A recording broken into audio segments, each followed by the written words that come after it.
If you're open to using house rules in your tabletop role-playing games, I would suggest that you try adapting the Devil's Bargain mechanic from the Blades in the Dark RPG. And quick side note, if you've never heard of Blades in the Dark, I recommend at least giving it a look. The setting is really cool and they have some interesting play mechanics. Now getting back to how the Devil's Bargain actually works. You call for it before you make a die roll, for like a skill check or an attack roll or a damage roll. Now since Blades in the Dark is a D6 system, you get extra dice to roll, and when we adapted it to D&D 4th edition, we decided that it would give you advantage on a roll. Now to get the extra dice or advantage, you have to pay the price for it. And ideally, this should be some kind of minor inconvenience to the character. You don't want it to be minimal so there's no consequences, but it really shouldn't be something that breaks the character either.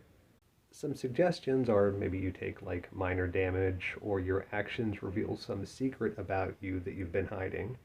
Or maybe someone sees what you're doing and you don't realize it, and then that comes back to bite you later.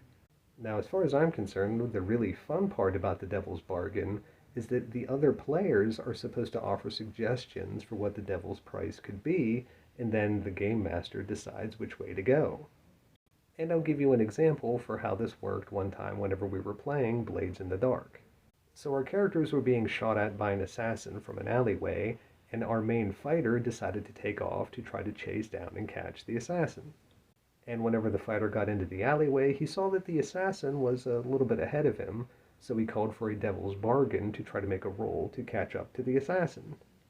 And what was decided was that as the fighter was running through the alleyway, he didn't notice that ahead of him, two movers were emerging from a door carrying a giant pane of glass.